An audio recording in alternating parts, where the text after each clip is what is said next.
Good morning, everyone. My name is Sebastian Brezina, student number CCL 221030. Thank you for joining me today. In these presentations, I will deliver a critical analysis of Patagonia's biggest sustainability challenge, Scope 3 greenhouse gas emissions, and provide strategic, actionable recommendations for responsibility leadership. I will follow the exact structure recruited for assessment 1. First, outlining the challenge, then conducting a critical analysis supported by the theory and then benchmarking, building the business case, and finally presenting 4 practical recommendations. By the end, you will see both of the urgency and opportunity for the Patagonia to strengthen its leadership position in corporate sustainability. See, on this slide, the presentation is clearly structured.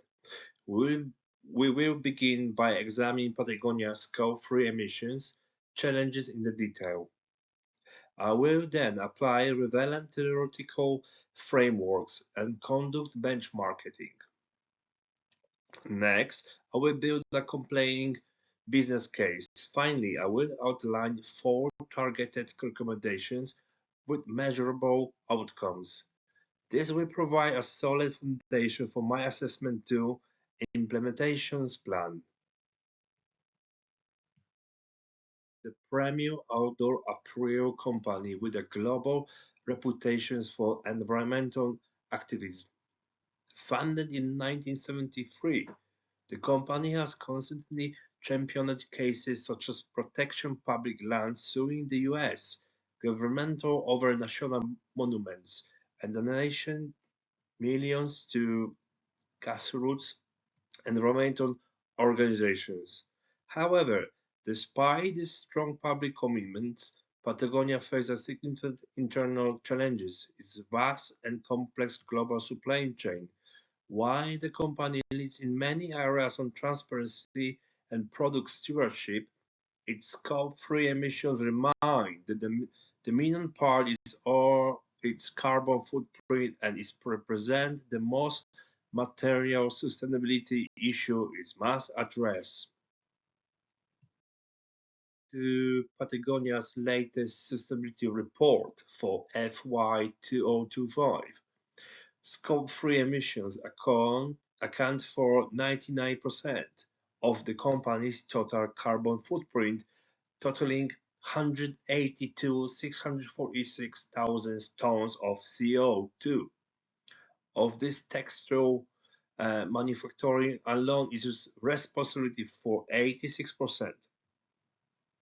This is not usual for the apparel industry, but for a company that positions itself as a leader in environmental responsibility, those figures create a clear credibility gap. Scope 3 emissions include all upstream and downstream activities, raw materials extractions, denying and finishing processes, transportations, use space, washing by the consumers, and end of this disposal. Those indirect emissions are the hardest to control yet have the greatest climate impact. For consumers, it risks undermining trust in Patagonia brand promise of environmental integrity, which could influence purchasing decisions. For local communities near manufacturing hubs, it contributes to air and water pollution. For regulators, it increases the risk of future carbon taxes, disclosure requirements, and potential reputational damage under the new supply chain due diligence laws. For investors, Scope 3 emissions are now a key ESG risk factor that affect long-term valuations and access to capital. In short, failing to address Scope 3 emissions threatens both Patagonia missions and its license to operate. Is this challenge critically? I have applied two key frameworks: stockholders theory, Freeman, 1984, and the triple bottom line, Ellington, 1997. Stockholder theory emphasized that companies must create value for all stockholders, not just the shareholders.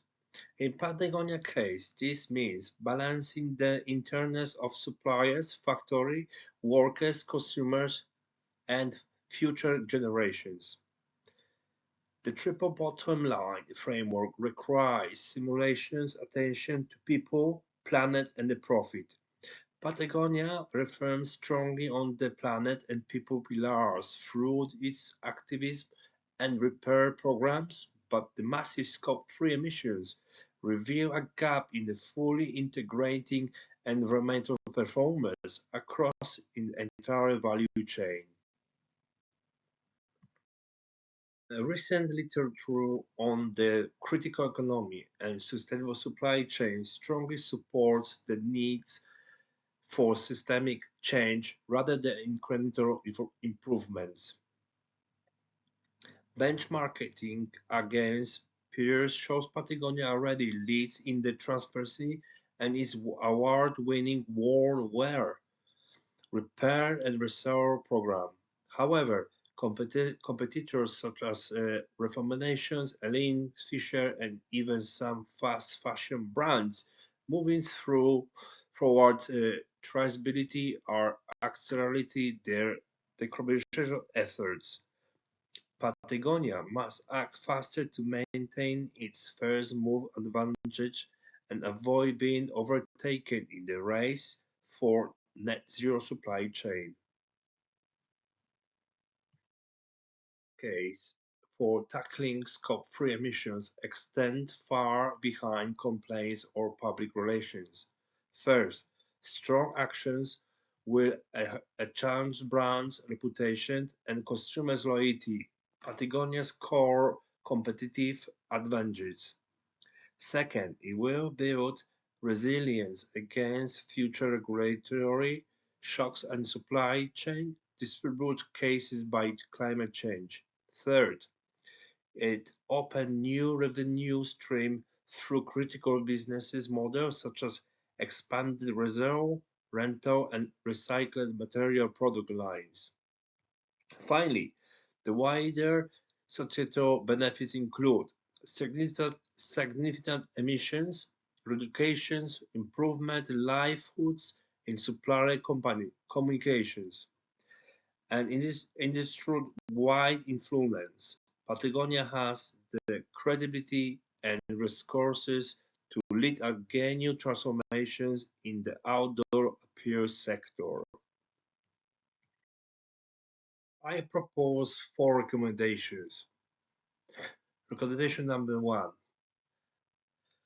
expand the wear program globally, set ambitious targets for using recycled and regenerative materials by 2030 for key product line and invest in textile to textile recycling technologies. Recommendation 2: supply chain. Partner with key suppliers to push out coal-powered delining facilities, fund renewable energy projects in manufacturing hubs, and introduce science-based targets for Scope 3 emissions. Those two actions will deliver the strongest direct environmental outcomes and create new jobs in the critical economy. Recommendation number 3: uh, deepen collaborations, form strategic alliance with NGOs, governmental and competitors through pre-competitive initiatives such as a Fashions Pact or a new Patagonia-led apparel description constructions. Recommendation number 4: transform internal culture, embed sustainability KPI info executive competitions, roll out comprehensive responsibility leadership training for all managers, and strength supply capacity building programs. Together, those four recommendations create a holistic approach that address root case while leveraging Patagonia existing strengths. So recommendations are realistic and pause over 2026-2030. Clear KPIs will include annual Scope 3 emissions reductions, percentage of recycled materials supplied, engagement rates, and customers' participations in critical programs. Independent third-party audits and annual public reporting will ensure transparency and accountability. With committed leadership, Patagonia can realistically achieve at least a 50% reduction in Scope 3 emissions by 2030. Conclude. Patagonia must act decisively on its Scope 3 emissions to uphold its mission and demonstrate responsibility leadership. This Assessment 1 report provides the detailed analysis and recommendations that will form the foundations of my Assessment 2 presentations. Thank you for your attention. I'm happy to take any questions. Thank you very much. Bye bye.